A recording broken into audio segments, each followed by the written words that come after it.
Um, so, yeah, the main thing we're going to learn in this lesson is the map function. And so what we'll look at is when we're looking at using the system variables in the previous lesson to map different parts of our sketch to the mouse moving. There's some things that work very well, like mouse X mapping to position, because we can see something moving along with mouse X and it makes sense. But some things don't map that well, like when we put mouse X into a color channel and it changes the color, but it only changes it in certain ways. And so what we'll look at is using the map function and thinking about interaction to make those that relationship work better. Okay, so we're also just going to talk about events and stuff in general.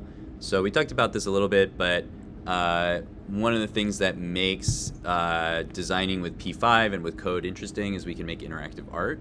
And you know, interactive art is very broad. It includes lots of things like video games and you know, VR and other interactive experiences. So experiences where things in the work change according to user input. With our P5 sort of environment, we have some pretty basic inputs. We have the mouse, we have the keyboard. You can also measure things like the rotation of somebody's phone and sound and things like that, but we're going to stick with some of the basic events for now. Kind of already looked at this. Oh, okay, so I don't understand the mouse press really well. Okay, yeah, we can talk about that. Okay. I'm trying to remember. Let me look at this for a second.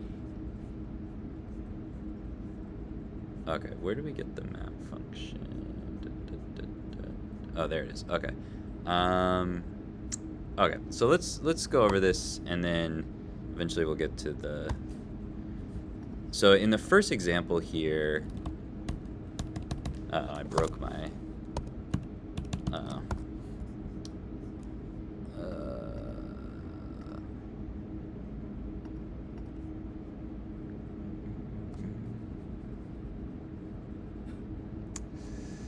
There it is. Okay. There's a bug in my slides program. Okay. So we looked at mouse X and mouse Y in the previous lesson. Another way that we can interact with our sketch is mouse pressed. We've actually seen this before when we were saving the image. I showed you guys just like a really quick example in order to do that. But we can use it to do other things as well. So I'm going to do a separate example for this. So I'll call this drawing example. So this is a really simple example where I created like a little drawing program.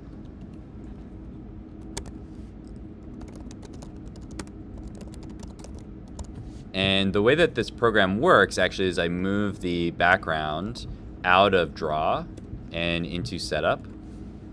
And then I'm just drawing a line from P mouse X, P mouse Y. So previous mouse X, previous mouse Y, to mouse X, mouse Y.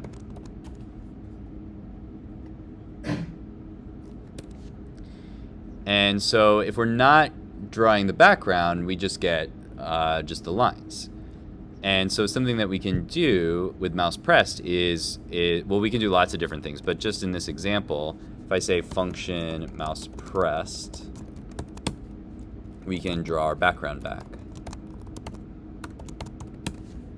So now I have my line, and if I want to reset my drawing, I can click and reintroduce my background. So this is just one example of something that we can do. But one thing that we want to talk about here is the difference between these two types of events. So the mouse X, mouse Y, this is a continuous event, so it's always changing. Whereas mouse pressed is like a single event in time.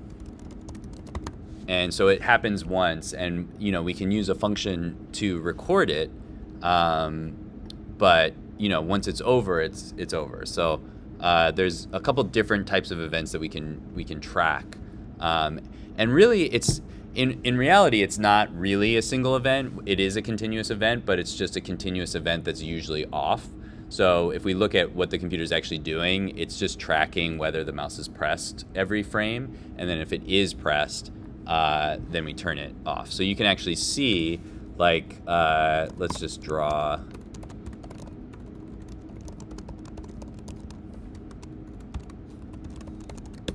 So you can see mouse is pressed is false, and when I click the mouse, it's suddenly true, and when I release it, it turns off.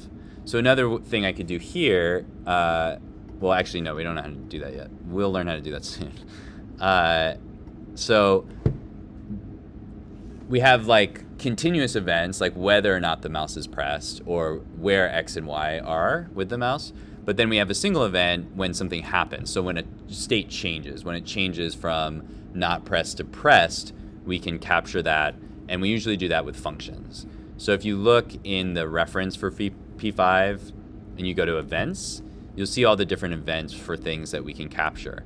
So with the mouse, anything that doesn't have parentheses, that means it's just a value that's changing. So mouse X, mouse Y, these are just values that are changing. Anything with parentheses is a function, and the function is used to respond to a change in state, so some type of event. So if we move the mouse, if we drag the mouse, if we click the mouse, these functions will allow us to change something in our sketch based on that event occurring. So we also have events for the keyboard, and we'll do a project with this a little later in the semester. And then for mobile, there's also some extra events like device orientation and stuff like that. So that's one thing that you can use, to make your work interactive. You can, have something change when you press the mouse. You could change a variable. So let's say we had a variable to determine what the color was of the background. So I could make a BG color variable, and I could set it to green. And so when I draw the background, instead of drawing 220, I could draw green. And my first background, maybe I draw it blue. And then I draw for a little while, and then I click, and now it's green. These are just like single changes because we haven't learned enough yet to do more dynamic stuff, but we'll learn stuff like that soon. Yeah, that's just to kind of show that the examples are just examples, but anything that you can do in a regular drawing, in Draw, you can do in the mouse pressed as well. Okay, so I might leave this here and then move on to the next part. We also have mouse dragged and key pressed. Mouse dragged will go for as long as we're dragging the mouse. So you could do something like, instead of drawing the line here, you could put that in a mouse dragged function. So you could say function mouse dragged. Oops. And we could put this line function in there. So now it'll draw a line when I'm dragging the mouse, so I'm holding and moving the mouse. And then if I release the mouse, I can still move the mouse, but it's not drawing anymore. So this is a different type of state. And it's also a good example of the difference between draw and some of our events, because draw is always going, but our events are responding to input from the user.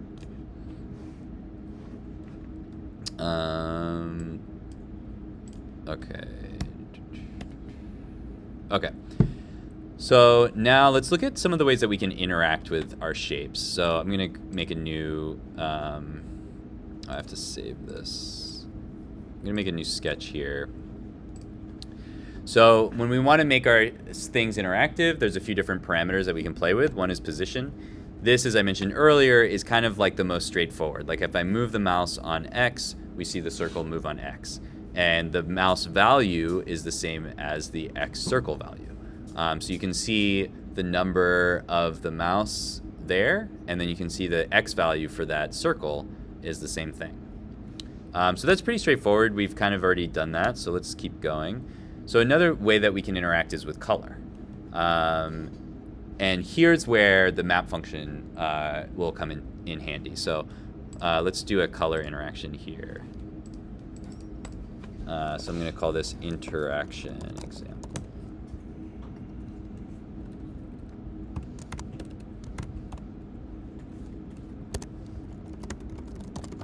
Okay, so a lot of the time when we're making colors, we just use the text for the color, but we can also use numbers. And then we can put numbers, we can put variables into those numbers. So let's say I have a ellipse and I'm drawing it at 0, or let's draw it in the middle. So I'll draw it at width over 2, height over 2, and width. So I'll just draw a nice big circle. And let's turn off the stroke for now. And then I can set the fill. And so right now the fill is just white, so it's just 255, 255, 255. And, you know, those are all hard-coded numbers, so nothing's going to change. So let's say I want to make this interactive. I take 255 and I put mouse X in there.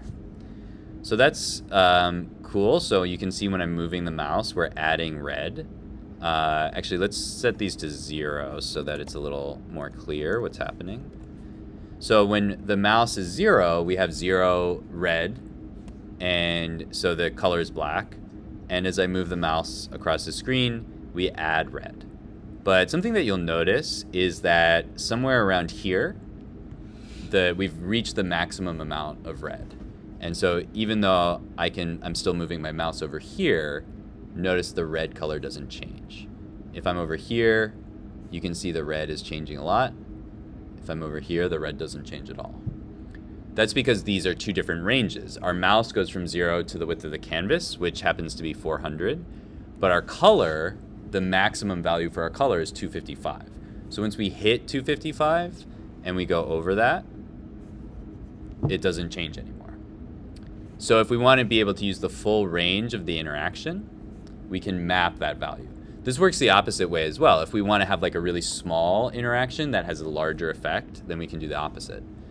So we'll show an example of that in a second. But so to do that, we use this thing called the map function.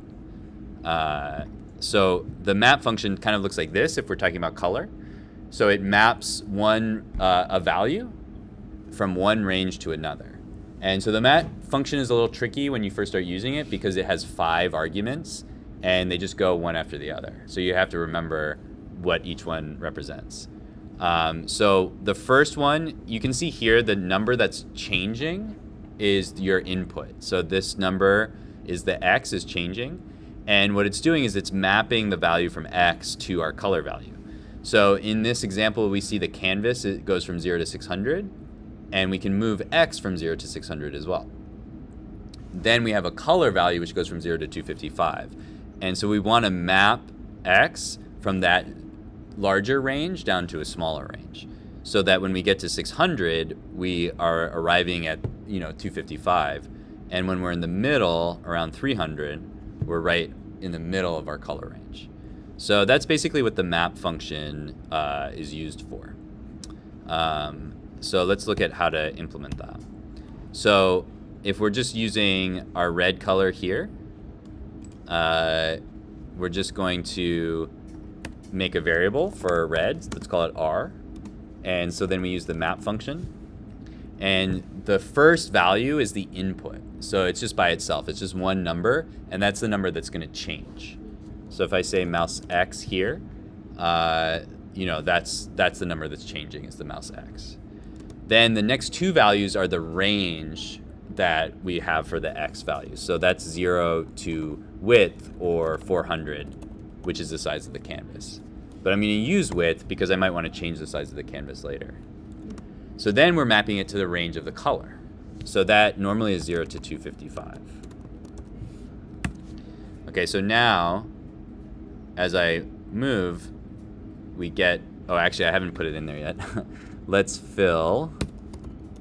So let's get rid of this fill and let's fill red 0, 0. Okay, so now you can see we don't get fully red until we get to all the way to the end. So we're mapping that range.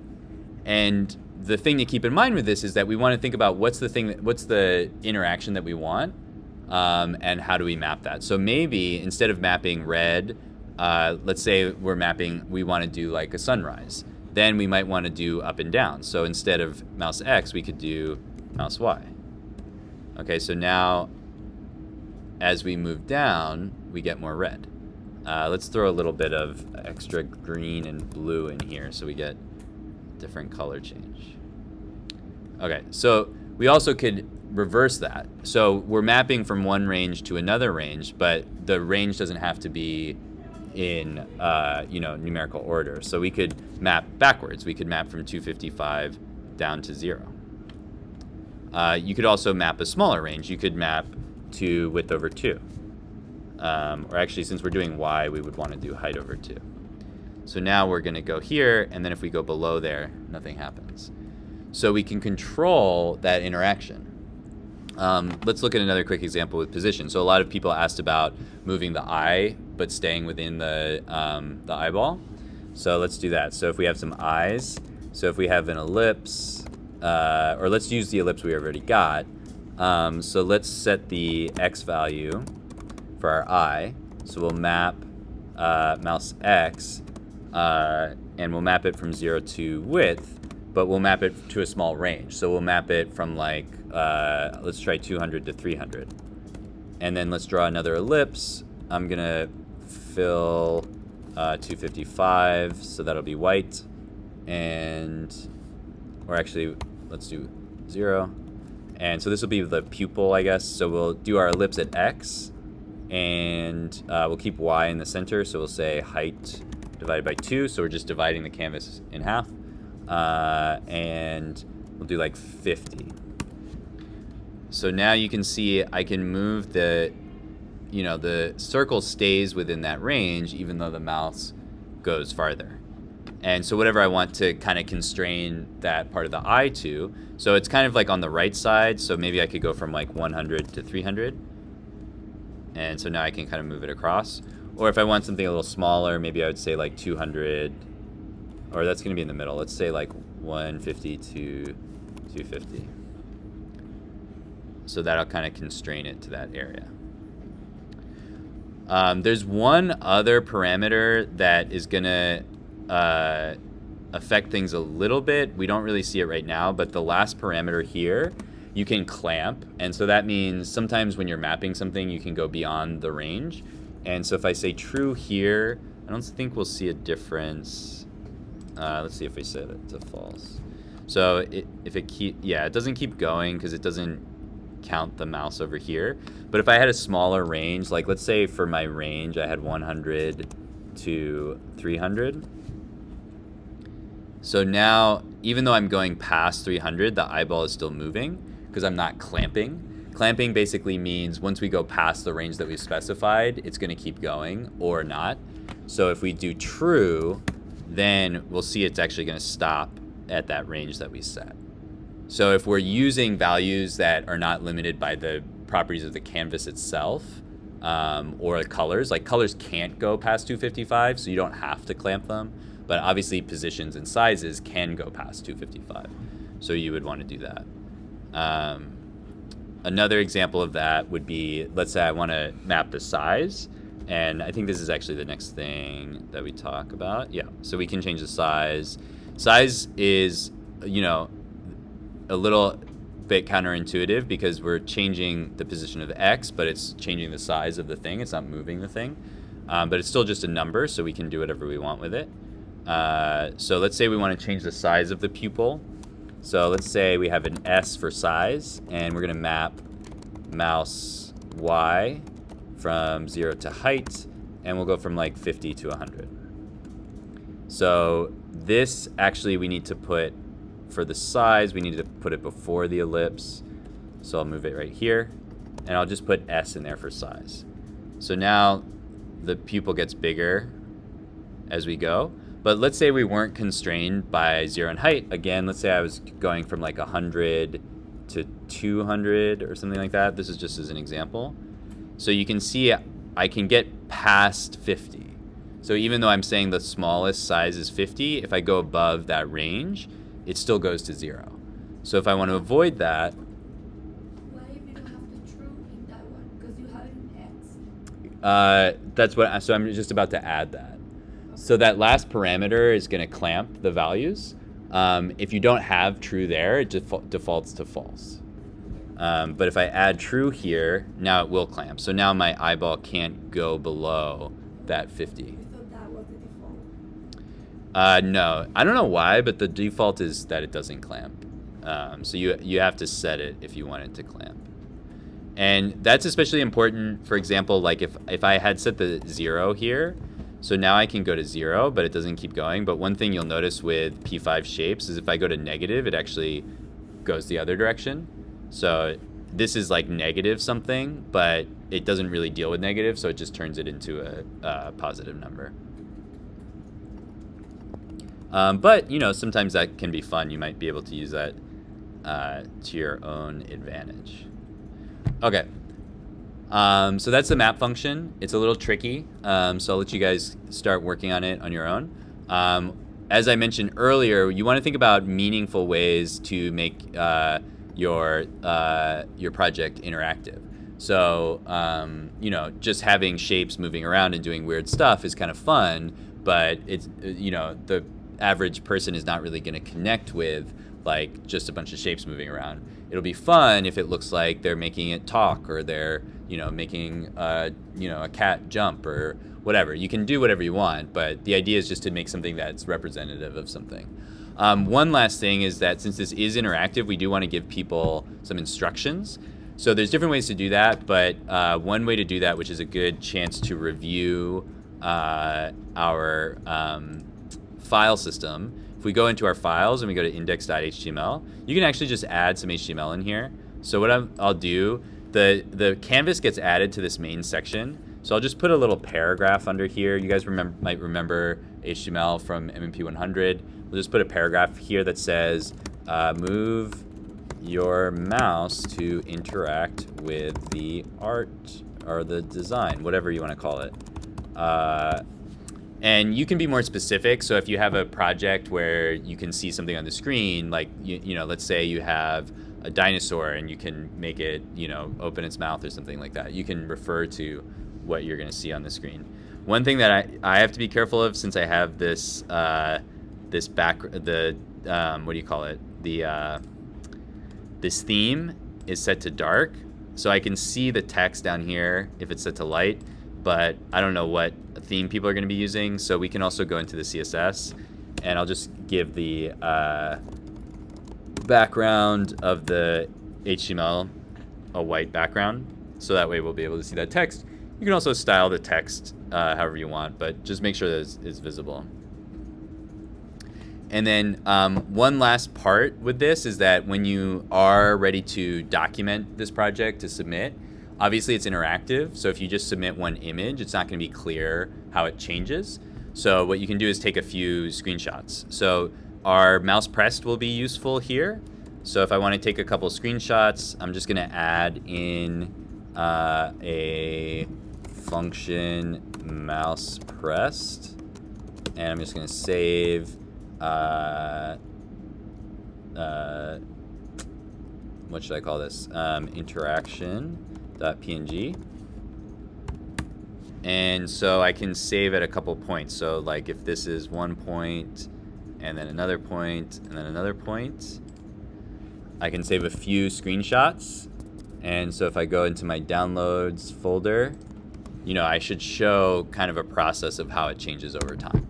So you only need like a few screenshots to do that, but just make sure you have enough documentation to show how it changes. Even though we're going to be looking at this stuff in class, when you're documenting your work, you want to document it with the assumption that, you know, people who don't know what the class is about or what's happening are going to be looking at it. That way, if you decide to add it to your portfolio or show it to other people in the future, you know, they're going to know what's going on. Because we're obviously in this class, we understand that we're making something interactive, we're understanding that we're going to look at the code, but if you share this with somebody else, they're not going to know that. So we want to keep that in mind when we're doing documentation, as we're writing our documentation as though somebody has never seen this and doesn't know what the concepts are about. Okay. Any questions on any of that? Do you have that class record? Yeah. Yeah. The last class is on there, and I'll upload this in a second. Okay.